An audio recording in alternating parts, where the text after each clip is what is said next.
Hi there, in this video clip today I want to look at two things: the percentage yield in a reaction and the atom economy in a reaction. Both of these factors need to be taken into consideration in the industrial preparation of chemicals, and of course if we can increase the yield we can reduce the cost of things and the amount of waste is reduced. Let's look at these two factors. First of all, we're looking at the percentage yield. The percentage yield is simply equal to the actual amount or yield divided by the theoretical yield or amount. Let's do a simple example. I do a reaction and I get 5 grams of product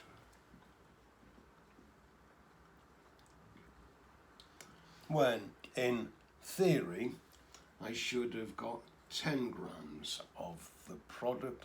Let's calculate the percentage yield is equal to the actual yield, 5 grams, over the, in theory, I should have got 10 grams multiplied by 100%, and that is equal to 50%. So the actual yield in that example would have only have been 50%. Let's take another example. I'm doing a reaction and in theory it produces 3.2 grams of the desired product. In theory, however, it should have produced 8.4 grams. Let's calculate the percentage yield. Percentage yield is the amount of actual product, 3.2, divided by, in theory, I should have produced 8.4, multiplied by 100 to change it to a percentage, and that is equal to 38%.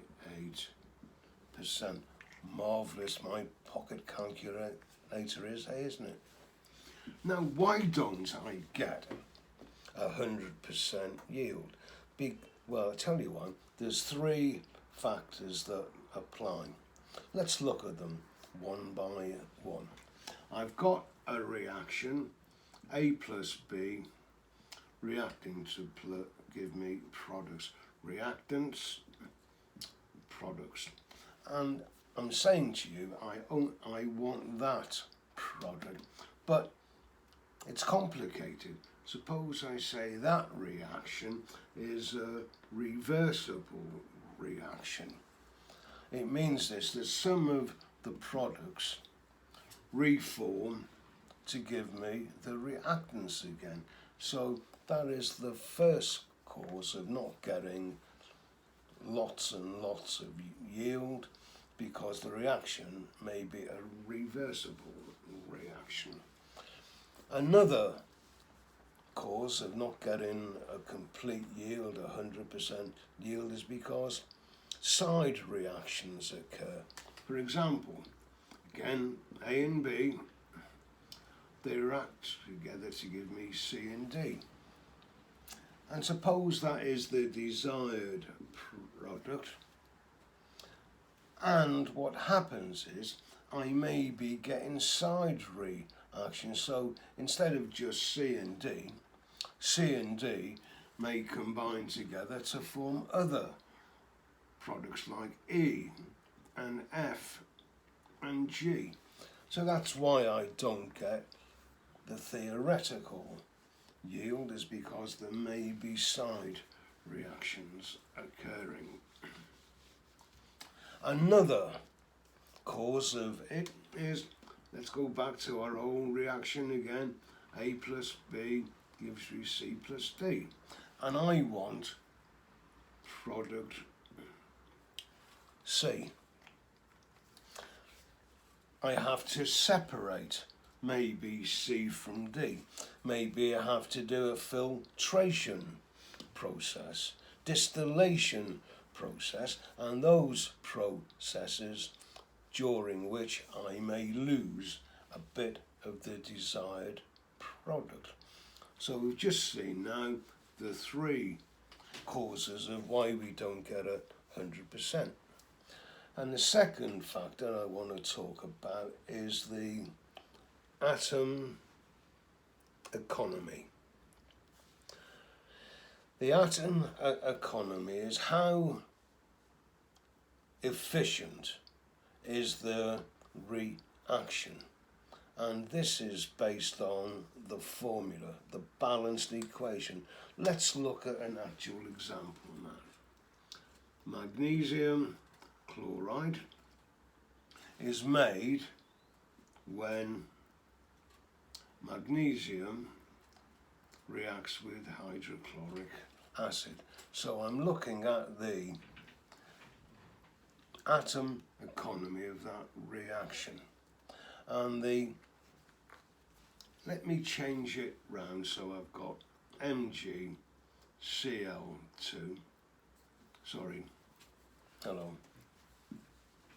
Let's look at it again. I'm going to rewrite it. Mg plus 2HCl gives you MgCl2 plus H2. Let's look at the atom economy when I want to produce hydrogen. The calculation involves, let's calculate the relative molecular mass of MgCl2. MgCl, I'm going to go on to H. The relative atomic masses, magnesium is 24, chlorine's 35.5, and hydrogen is 1.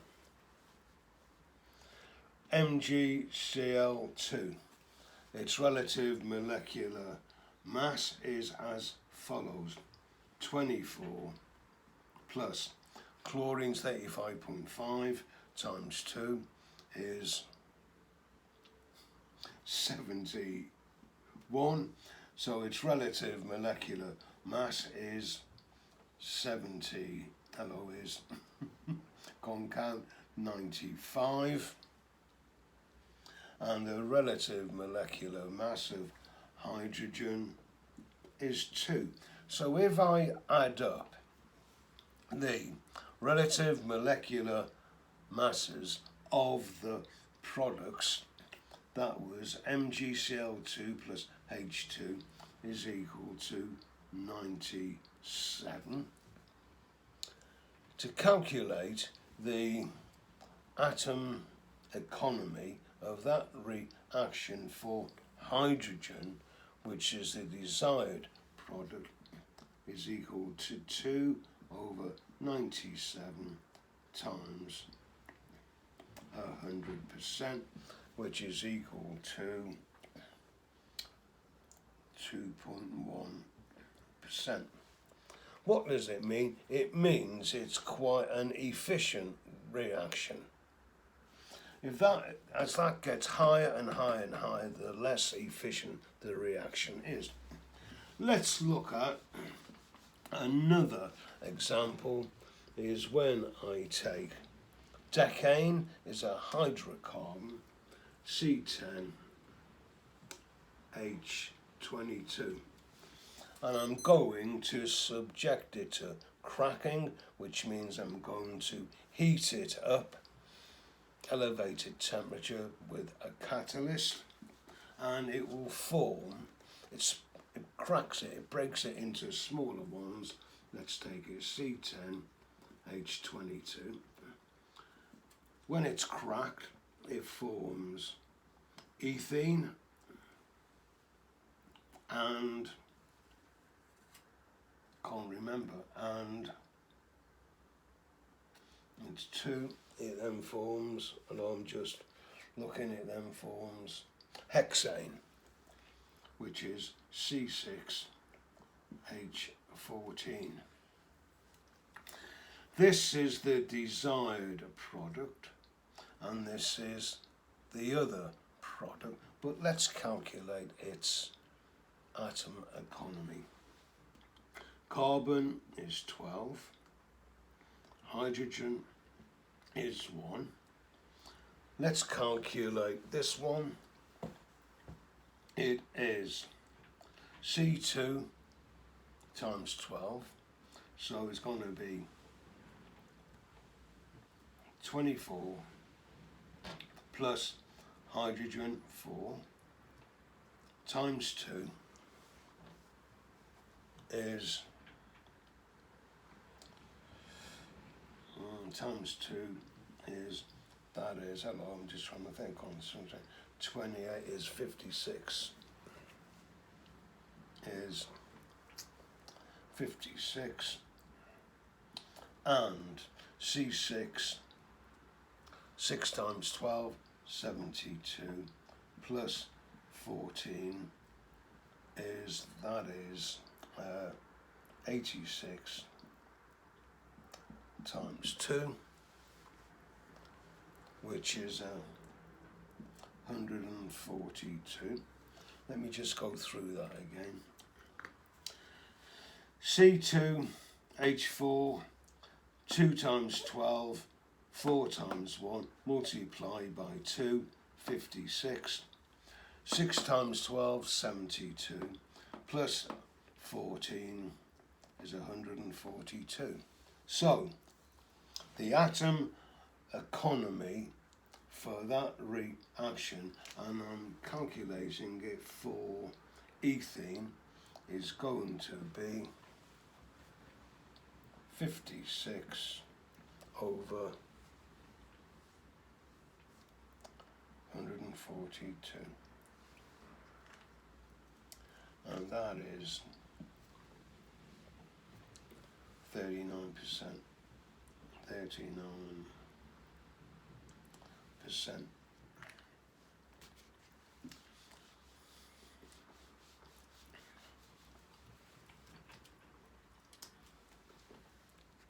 So, I'm going to summarize now what I've said. The percentage yield equals the actual yield over the theoretical yield,